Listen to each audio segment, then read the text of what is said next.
Bonsoir à toutes et à tous et bienvenue pour la Closing Bell. Yoav Nizar, heureux de vous retrouver pour un nouveau point de marché pour analyser avec vous la séance du CAC 40, celle du DAX, mais aussi celle de l'euro-dollar. Mais avant tout cela, je vous laisse prendre connaissance de l'avertissement lié au risque de trading. Négocier sur marge sur le marché des devises ou via des produits CFD comporte un risque élevé et ne peut être recommandé à tout investisseur. FXM et DLFX ne pourront en aucun cas être tenus responsables de pertes, dommages occasionnés incluant sans restriction des pertes ou manques à gagner qui pourraient découler directement ou indirectement de l'utilisation de ces informations. Alors voilà donc pour l'avertissement lié au risque de trading. Bonsoir à vous tous qui venez de me rejoindre notamment sur le chat. N'hésitez pas d'ailleurs à me faire part de vos questions, suggestions, de vos graphiques ou même analyses sur ce même chat et je serai ravi de les publier en direct et de pouvoir, pourquoi pas, de vous donner mon avis justement et de vous dire ce que j'en pense. Mais tout de suite, débutons donc cette closing bell par le CAC 40, le CAC qui stagne aujourd'hui, qui après sa forte baisse d'hier, après son fort recul donc d'hier de plus de 2%, le CAC qui engrange 0,07%, donc très légère avancée du CAC 40. Le CAC le rebond technique, un léger rebond technique des marchés actions européens, qui fait suite notamment aux interventions, que ce soit de la part des régulateurs chinois ou même de la PBOC, donc la Banque populaire de Chine, de rassurer les marchés justement. Donc la Banque populaire de Chine aurait injecté 20 milliards de dollars dans l'économie, dans son économie, dans le but justement de soutenir les marchés. Et donc, les marchés d'ailleurs qui commencent à diverger à la hausse, les marchés européens donc qui commencent à diverger à la hausse, comme on le voit avec le CAC 40, le FRAC 40, donc qui est son indicateur de momentum RSI, qui commence tout simplement, qui repasse, qui croise à la hausse la borne 30, qui commence à diverger. Et également, on peut voir la formation d'un diamant potentiel en unité de temps 4 heures sur l'indice CAC 40. Je rappelle que le diamant est une figure de retournement, donc à surveiller, une sortie par le haut de ce diamant permettrait de viser un retour sur le seuil à 4654. Donc pour l'instant, le CAC et les indices européens pourraient poursuivre dans les prochaines séances leur, leur très léger rebond de la séance d'aujourd'hui. Alors, voilà donc pour l'indice CAC 40. Je rappelle également d'un point de vue macroéconomique donc que le programme est chargé et beaucoup d'éléments impactent cette semaine les marchés de manière générale. Donc il y a bien évidemment la Chine, la Chine, les matières premières, comme le pétrole d'ailleurs, avec les tensions entre l'Iran et l'Arabie Saoudite, les matières premières d'ailleurs qui sont également impactées par par la Chine justement, la Chine qui est un fort consommateur de matières premières, et également, et c'est peut-être là le point essentiel, les les statistiques macroéconomiques américaines attendues cette semaine, et ce ne sont pas des moindres. Il y a, je rappelle, demain l'enquête ADP, donc de la variation de l'emploi privé aux États-Unis, et également vendredi le fameux rapport NFP de la variation d'emploi non agricole aux États-Unis, qui est tout simplement la statistique qui crée la plus de volatilité sur les marchés. Donc tous ces statistiques, tous ces événements macroéconomiques sont susceptibles et devraient impacter les marchés, donc notamment les indices actions et donc et également la paire euro-dollar. Voilà donc pour le CAC 40 qui commence à diverger. Donc une sortie par le haut permettrait d'éviter dans un premier temps les 4580, puis 4655 points pour le FRA 40. Le DAX à présent, le DAX également qui diverge à la hausse, l'indicateur de RSI donc voilà, entame une divergence haussière, comme vous pouvez voir donc sur ce graphique.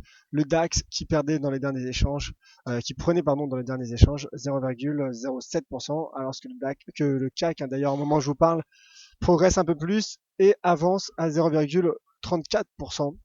Donc dans les derniers échanges, pour le cours de clôture en tout cas, le CAC 40 voilà, qui devrait terminer la séance à plus 0,34% et le DAX quasiment inchangé. Le DAX qui fluctue et maintenant qui repasse en territoire négatif à moins 0,07% cette fois-ci. Mais comme je le disais, donc ça diverge. et la poursuite de ces divergences et donc là, une reprise haussière permettrait de viser les 10 417 points. Alors à court terme, je suis plutôt aussi sur les indices actions, que ce soit sur le CAC ou pour le DAX, car on voit que la Chine, que ce soit par l'intermédiaire de sa banque centrale ou même par les régulateurs, ou même tout simplement par le gouvernement, soutiennent, mettent en place des mesures de soutien à leur économie, et on sait comment le marché peut apprécier ce genre de mesures. On se rappelle également la séance du 24 août qui avait dans un premier temps fortement pénalisé les marchés avant de se retourner suite à des décisions prises, des mesures de soutien prises par la Banque populaire de Chine. Donc à court terme, je suis plutôt optimiste sur le CAC 40 ainsi que le DAX, qui pourrait donc atteindre les 10 417, puis le seuil à 10 500 points, et même ce niveau à 10 573 dans les prochaines séances. Voilà donc pour les indices européens. Passons à présent à la paire euro-dollar. La paire euro-dollar qui a été également impactée aujourd'hui par des statistiques, et en zone euro cette fois-ci, puisqu'il y a eu les chiffres sur l'inflation qui sont ressortis inférieurs au consensus. L'inflation en zone euro qui stagne, et donc l'euro qui s'affaiblit. L'euro qui s'affaiblit et le dollar d'ailleurs qui progresse. Le dollar qui progresse et qui enchaîne une 6e séance de hausse consécutive. Le dollar qui profite des déclarations, qui profite notamment des déclarations de John Williams, qui est le président de la Réserve fédérale de San Francisco, qui a indiqué hier que la Réserve fédérale pourrait augmenter ses taux de 3 à 5 fois, 3 à 5 reprises durant l'année 2016. Et donc cela profite bien évidemment au dollar, car cela montre également le retour à la normalisation voulue par la Réserve fédérale, en tout cas potentiellement. Et donc le cours, et c'est peut-être l'information du jour sur le Forex, le cours de l'euro-dollar casse son support à 1,08.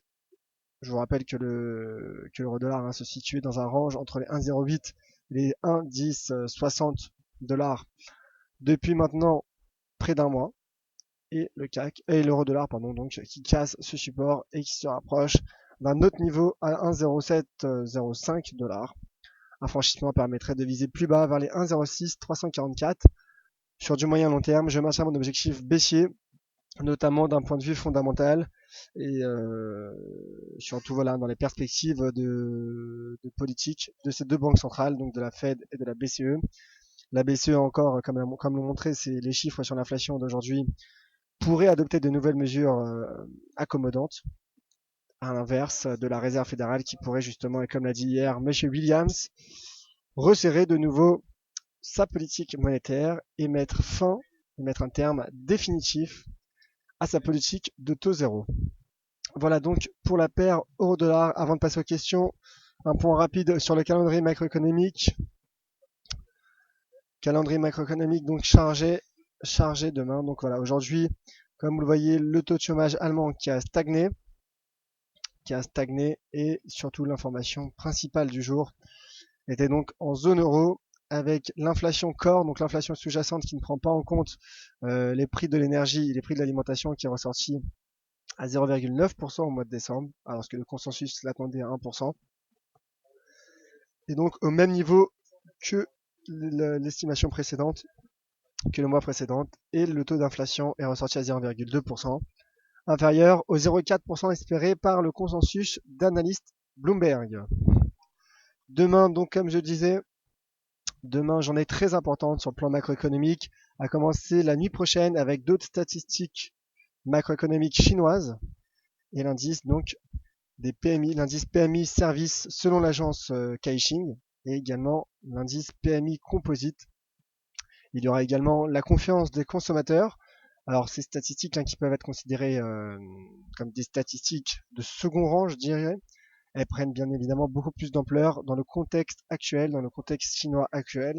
C'est la raison pour laquelle, alors, il faudra suivre avec attention tous ces chiffres. Bien évidemment, nombreux d'entre nous dormiront à 2h45, mais j'en parlerai, on en parlera, que ce soit Vincent, Sylvain ou moi-même, demain bien évidemment. Dans nos points de marché, il y aura également des indices de second rang en zone euro. Et bien évidemment, demain, deux statistiques majeures aux États-Unis, à commencer dès 14h15 avec l'enquête ADP Et à 16h, l'indice ISM, mais cette fois-ci non manufacturier, donc le PMI non manufacturier, selon l'Institut ISM aux États-Unis, avec une série d'autres statistiques, et bien évidemment une statistique qui a toute son importance à 16h30, qui est les stocks de pétrole selon l'Agence d'information de l'énergie, donc à suivre notamment sur qui impactera le cours du pétrole. Et même les indices, même les indices a priori, puisqu'on le sait depuis que ces dernières semaines, justement, les indices sont sous le joug des cours du pétrole. Voilà donc pour le calendrier macroéconomique, passons aux questions. Alors bonsoir Greg, donc qui déclare Greg, qui dit qu'il s'agissait d'une séance bizarre sur les marchés des indices. Demain, ça risque de bouger fort en tendance en fonction des news US. Qu'en penses-tu? Tout à fait, mon cher Greg. Une forte volatilité est attendue sur les marchés de demain. Comme je le disais, donc, comme vous le dites à juste titre, en fonction des news américaines, mais également des news chinoises. Et techniquement également, on voit qu'il s'est passé plusieurs choses aujourd'hui. L'euro-dollar donc qui passe sous les 1,08 et les divergences haussières que je vous ai présentées sur les indices et notamment le DAX. Voilà mon cher Greg. Stéphane, bonsoir Yoav. Vincent a évoqué que l'euro-dollar pourrait devenir une devise de carry trade. Qu'est-ce que cela signifie-t-il? Désolé si la question paraît stupide. Et en quoi cela change-t-il le statut de la paire alors qu'elle est baissière depuis le niveau des 1,40? Alors écoutez, tout d'abord, mon cher Stéphane, votre question n'est pas stupide car aucune question n'est stupide, il faut le savoir. Nous sommes justement présents les analystes pour justement vous répondre à vos questions. Peu importe votre niveau de trading, votre niveau d'analyse, votre niveau d'expérience sur les marchés.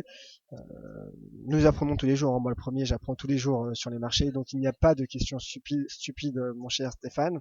Alors, concernant la stratégie de carry trade, ce que je vous invite à faire, c'est de regarder un webinaire éducatif qui est disponible sur notre chaîne YouTube. Vous aurez plus de détails. Toutefois, carry trade, la stratégie de carry trade permet justement de jouer, en tout cas de trader avec des stratégies relatives au taux d'intérêt. Voilà. Donc c'est-à-dire jouer les taux d'intérêt. Donc ce que je vous invite à faire, comme je le disais mon cher Stéphane, car il s'agit d'un webinaire d'une trentaine de minutes. Donc je vous invite, comme je le disais, à retrouver justement cette formation sur webinaire éducatif sur notre chaîne YouTube DailyFX France. Voilà mon cher Stéphane. Et en effet, donc, la paire qui s'approche des 1,07 pour être complet avec votre marque, donc elle est bien baissière depuis les 1,40 d'il y a quasiment 2 ans. Voilà mon cher Stéphane, bonsoir également à mon Spirit Trader et je vous remercie donc de votre attention, merci à vous tous. Vous me retrouverez donc de vive voix demain à 10h30 pour un point complet sur le cours des principales matières premières dans le Commodities Market Report. Il se passe énormément de choses tout au long de cette semaine, depuis le début de la semaine, notamment depuis le début de l'année sur les matières premières, surtout le pétrole, l'once d'or, il se passe énormément de choses. Le palladium également, le palladium et le platine qui ont été impactés par la publication des chiffres sur le secteur automobile en Allemagne, en zone euro.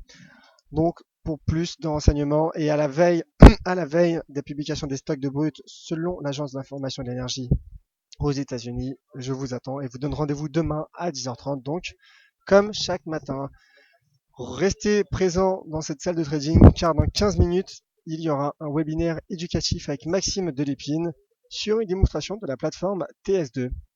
Merci à vous tous, très bonne soirée. C'était Yoav Nizar pour la closing bell de DailyFX. À demain 10h30 et à tout de suite sur Twitter @YoavNizar.